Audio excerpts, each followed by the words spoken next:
Hey, Nickie Brown here. No matter where you are, what part of the world you are in, I hope that you are having a good day. So I don't know if you remember or if you watched my video about not my most recent Amazon Prime haul, but the one before that, or Amazon Fresh haul. In that haul, I did buy this Vega Protein. It's the vanilla protein, but it does contain sugar, so I wanted to try one that does not have sugar in it. I have this, and to me it has a aftertaste, the organic superfoods. So I decided to try this one, and it's good for your gut health.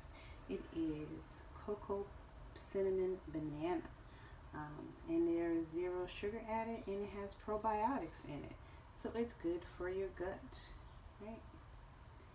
And it has 15 grams of protein. It's plant-based protein and prebiotic fiber.